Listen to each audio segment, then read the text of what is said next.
let's touch grass and figure out what counts as technology. Now, outside of the Marvel Cinematic Universe, I'm not certain many people automatically think of Sub-Saharan Africa when they imagine technologically advanced civilizations. And I'm not going to make some self-righteous claim about how that's a mistake. Because honestly, I get it. When we hear technology, we picture computers, rockets, AI, and electric cars. But historians use the word a little differently. Consider the definition of technology. It is the practical application of scientific knowledge to achieve specific goals, solve problems, or improve processes. Basically, technology is the method people use to solve problems. So, what sorts of problems did Sub-Saharan Africa have? And how did they build stuff to solve them? Problem number 1. How do you cross the Sahara without dying? Problem B. How do you build a wealthy trade city when your most important customers live hundreds or thousands of miles away? And problem Omega. How do you prove you're wealthy when wealth equals power? Well, even though I'm about to break it down one by one, just remember that just like the Americas, it is a bit of an injustice to lump all African nations together just because they're on the same continent. Also remember that these technologies developed more or less at the same time. Okay, so big problem, the Sahara Desert. Imagine someone says, "Hey, I've got an incredible business opportunity for you." Great! It's 1,200 miles away. Okay, across the Sahara. Good luck. Yeah, my brother orders DoorDash from the 7-Eleven about 0.7 miles away from his house. Y'all cannot convince me that you would be fine walking or riding an animal across a desert. And yes, I am serious. I have so many questions and no answers for that boy. Anyway, away from the barren wasteland of my brother's wallet and back to the desert on the map. The Sahara is the largest hot desert in the world and covers most of North Africa. Due to its unique atmospheric and landscape makeup, there is a permanent lack of clouds. No clouds means direct sunlight and thermal radiation. It also makes rainfall basically non-existent. In other words, the weather is sunny, dry, and with a minimal chance of rainfall. So, if you got lost, there was a really high chance you would die, or dehydrate, or both. Not in that order. There certainly wasn't a gas station every few miles. There weren't even trees, which is why the greatest piece of transportation technology in medieval Africa wasn't a machine. It was a camel. Camels are basically organic off-road vehicles. 4-wheel drive? Sort of. Try 4 feet that don't sink into sand. Dust filters? Bro, they're called closable nostrils. Protective windshield. Try eyelashes so long they keep sand out of their eyes. And they don't even need to be glued on. Fuel tank? Yup. Right there in the giant fat-filled hump. Basically, if evolution designed an off-road vehicle, it would look suspiciously like a camel. Special saddles were created to make the journey comfortable and to store items for trade and, personal stuff. Now, with the domestication of the camel, suddenly the Sahara stopped looking like a problem and instead was downgraded to simply a trade route. Several empires used camels and camel caravans, including Mali, the Hausa city-states, Songhai, the city of Timbuktu, and so on.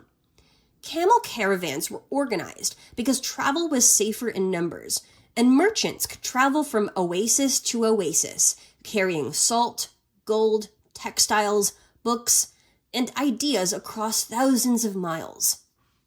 Caravanserais, which were roadside inns built along major trade routes, often sprang up at convenient stopping points where caravans could rest, trade, and resupply. A loaded up camel could comfortably travel about a day, or 18 to 25 miles, without fainting or needing food or water. So the previously problematic Sahara Desert was tamed through the power of friendship between humans and camels, which, unlike most friendships, generated an enormous amount of tax revenue. Now, on to the next problem. How do you build a wealthy trade city when your most important customers live hundreds or thousands of miles away? Gold, baby! Before you start screaming gold, God, and glory, that's about 200 years too early. We are in the era of Mansa Musa and the pilgrimage that accidentally tanked Egypt's gold prices. Now, outside of Mali, Great Zimbabwe was one of the OGs of the gold trade due to winning the geological lottery.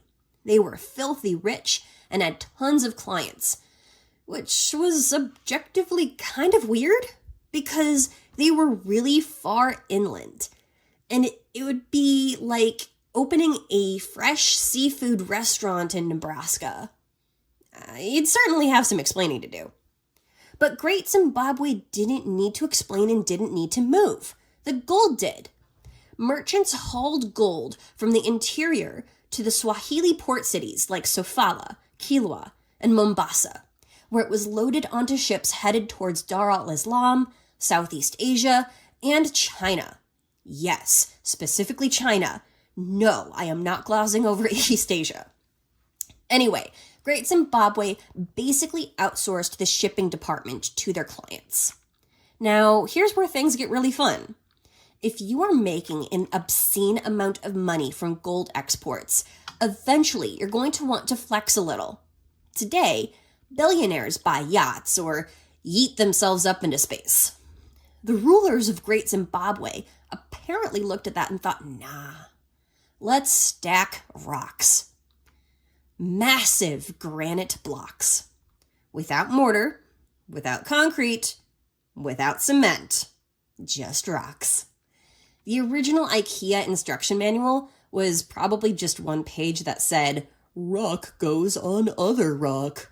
Now, before you shrug and think, okay, cool, they stacked some rocks. Weird flex, but okay. No, not okay. First of all, rude. Second, you've just insulted about 600 years of engineering. Builders actually heated granite with fire, then cooled it with water until it naturally cracked into flat blocks. They carefully stacked and shaped thousands of them into walls over 30 feet tall and more than a dozen feet thick. Some of those walls are still standing today, which means medieval African engineers built something sturdy enough to outlive 600 years of weather.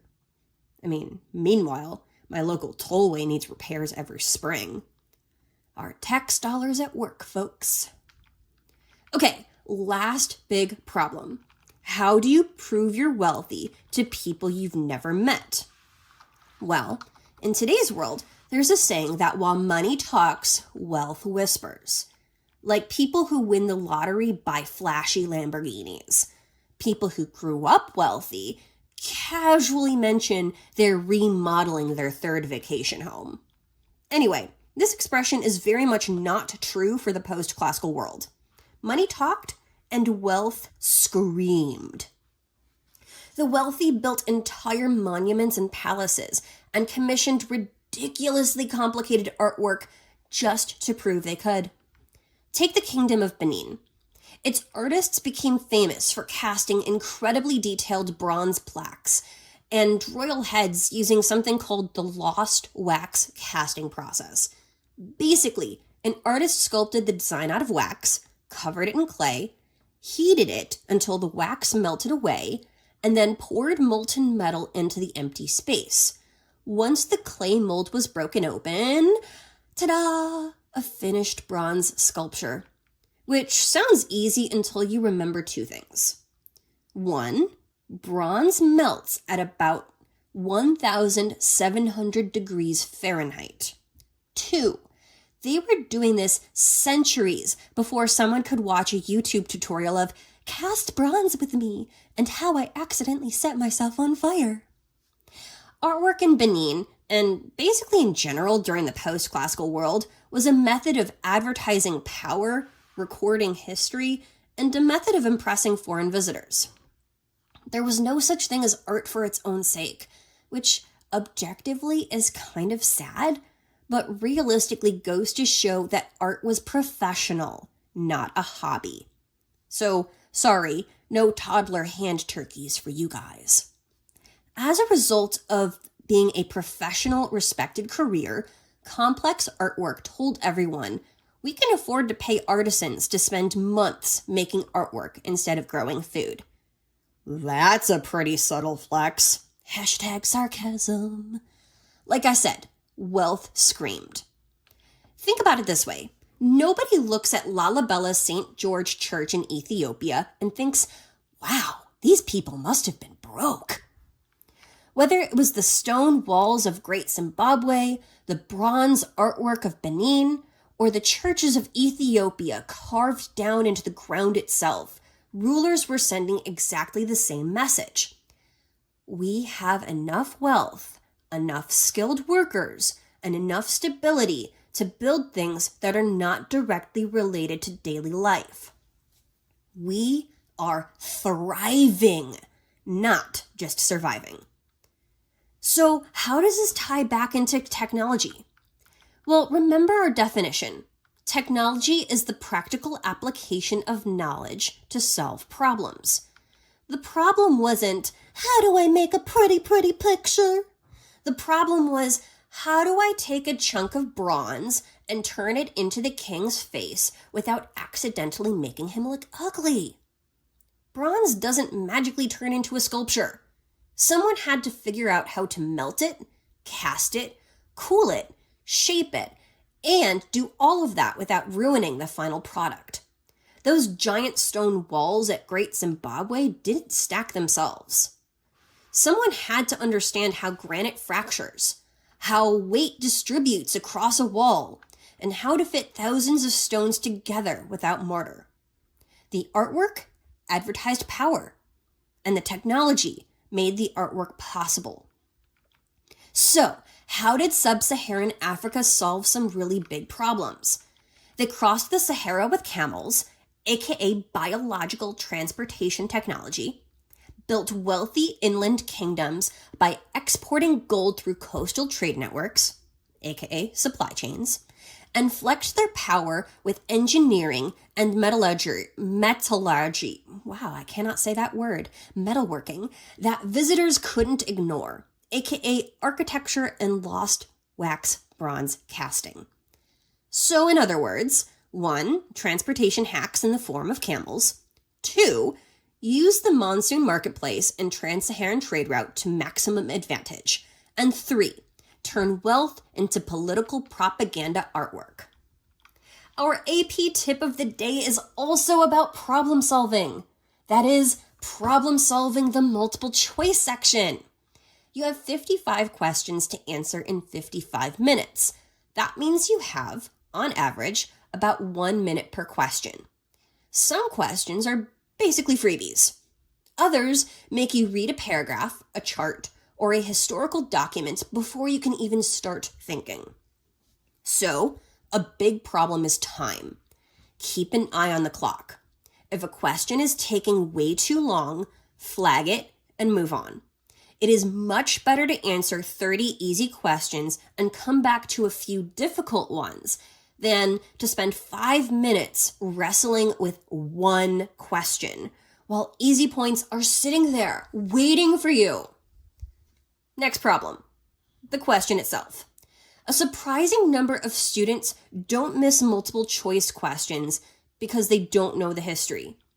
They miss them because they answer the question they thought they read instead of the one College Board actually asked.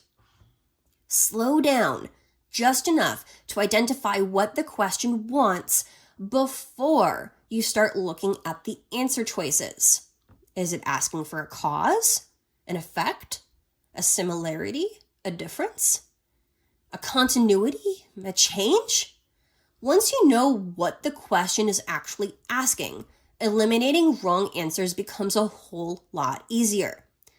And if your reading skills are making the questions really hard to understand, it might be worth it to practice some test-related vocabulary through flashcards or practice questions using the Blue Book app or AP Classroom.